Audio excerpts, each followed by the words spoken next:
நிமிஷம் வெயிட் பண்ணு. எனக்கு ஒரு சின்ன ஹெல்ப் வேணும்.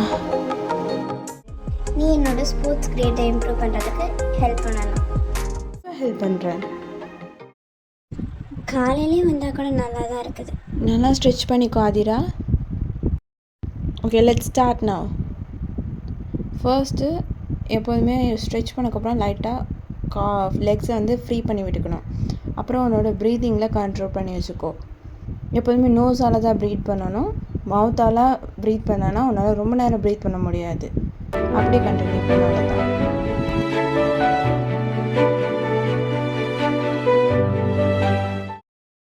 ஏன்னா சுத்தமாக முடியல. But I am very excited. ஐயோ லேட் ஆகிடுச்சு, சீக்கிரம் கிளம்ப Priya. Hurry up.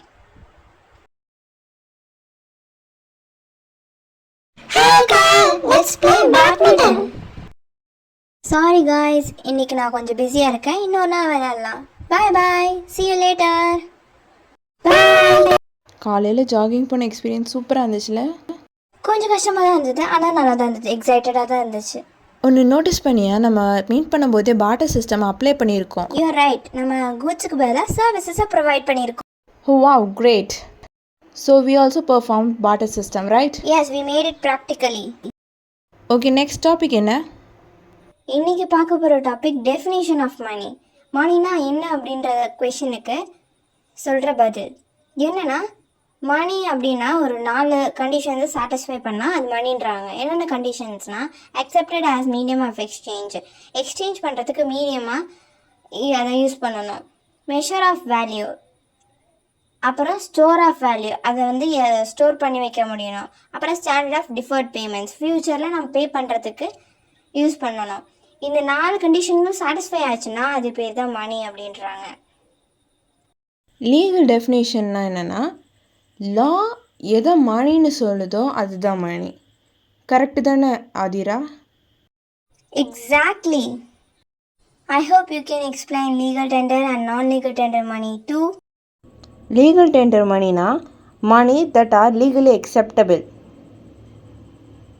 And payable. அதே நான் லீகல் டெண்டர் மணினா அது வந்து லா படி அது கம்பல்சரி அக்செப்ட் பண்ணணும் அப்படின்றது இல்லை. பட் இன் ப்ராக்டிஸில் நம்ம டிரான்சாக்ஷன்ஸ்க்கு நான் லீகல் டெண்டர் மணிஸை யூஸ் பண்ணுறோம். லீகல் டெண்டர் மணிஸ்னால் நம்ம ஹாட் கேஷ் எல்லாம் வந்து லீகல் டெண்டர் மணின்னு சொல்லுவோம். நான் லீகல் டெண்டர் மணிலாம் வந்து செக்கு, டிராஃப்ட்டு அந்த மாதிரிலாம் நான் லீகல் டெண்டர் மணி. இப்போது லீகல் டெண்டர் மணிலே வந்து 2 டைப்ஸ் ஆஃப் இருக்குது.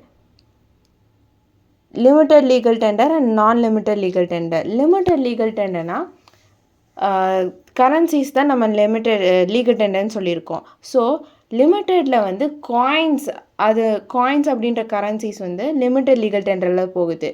ஸோ இந்த காயின்ஸை வந்து ஒரு பர்டிகுலர் பாயிண்ட் ஆஃப் டைம், அதாவது அமௌண்ட்டுக்கு மேலே நீங்கள் வந்து டிரான்சாக்ஷன் பண்ண முடியாது.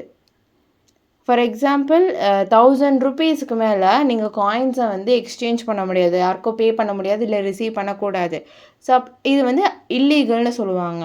1000 rupeesக்கு மேலே யாராவது உங்களுக்கு டிரான்சாக்ஷன் காயின்ஸில் கொடுத்தாங்கன்னா நீங்கள் ரெஃப்யூஸ் பண்ணுறதுக்கு உங்களுக்கு ரைட்ஸ் இருக்குது.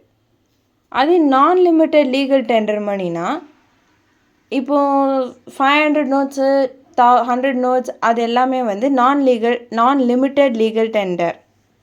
அது எவ்வளோ வேணாலும் நம்ம யூஸ் பண்ணிக்கலாம். லேக்ஸ் அண்ட் க்ரோர்ஸ் கணக்கில் வந்து நம்ம 500 and 100 வந்து நம்ம யூஸ் பண்ணிக்க முடியும். பட் காயின்ஸ் அப்படி யூஸ் பண்ண முடியாது. இதே சிமிலாரிட்டி தான் நான் லீகல் டெண்டர் மணி. நான் லீகல் டெண்டர் மணியில் என்னென்னா, அது sex and bank over drafts இதெல்லாம் இருக்கும். இதெல்லாம் வந்து இப்போது சப்போஸ் யாராவது உங்களுக்கு பேமெண்ட் பண்ணும்போது செக்காக கொடுத்தாங்கன்னா நீங்கள் ஹார்ட் கேஷாக கேட்குறதுக்கு உங்கள் ரைட்ஸ் இருக்குது. ஏன்னா செக்குன்றது வந்து நான் legal tender money. Priya, do you know what is bank money? It is just simple. Bank money என்னன்னா, கமர்ஷியல் பேங்க்ஸ் கிட்ட டிமாண்ட் டெபாசிட்ஸ் மூலியமாக டெபாசிட்ஸ் பண்ண மணி எல்லாமே பேங்க் மணி. இங்கே ஃபங்க்ஷன்ஸ் ஆஃப் மணியில் 2 டைப்ஸ் ஆஃப் ஃபங்க்ஷன்ஸ் இருக்குது. Primary function, secondary function. இந்த எல்லா ஃபங்க்ஷன்ஸுமே வந்து அந்த லிமிடேஷன்ஸ் ஆஃப் பார்ட்டர் சிஸ்டமை வந்து ஓவர் கம் பண்ணுற மாதிரி தான் இருக்கும். ப்ரைமரி ஃபங்க்ஷனில் என்னென்னா medium of exchange and measure of value. Medium of எக்ஸ்சேஞ்சாக வந்து பார்ட்டர் சிஸ்டமில் ஒரு பெரிய லிமிடேஷனாக இருந்துச்சு, அதை வந்து இந்த மணி வந்து ஓவர் கம் பண்ணுது. அப்புறம் மெஷர் ஆஃப் வேல்யூ, இங்கே மெஷர் ஆஃப் வேல்யூ வந்து கரெக்டான மெஷர். இப்போ 1 kg ஆஃப் ரைஸ்னால் இதுக்கு ஈக்குவலான வேல்யூ ஆஃப் மணியை வந்து கொடுப்போம். So the buyer and the seller are getting mutually profit, that is benefited. Secondary functionsல standard of deferred payments and store of value. Standard of deferred paymentsல வந்து நம்ம ஃப்யூச்சரில் இந்த மணியை வச்சு பே பண்ண முடியுமா அப்படின்றத வந்து சாட்டிஸ்ஃபை பண்ணுது இந்த function. Then store of value, மணின்ற ஒரு விஷயத்த நம்ம ஃப்யூச்சரில் வெல்த்தை சேர்த்து வைக்கிறதுக்காக, அதாவது சொத்தை சேர்த்து வைக்கிறதுக்காக யூஸ் பண்ணுவோம்.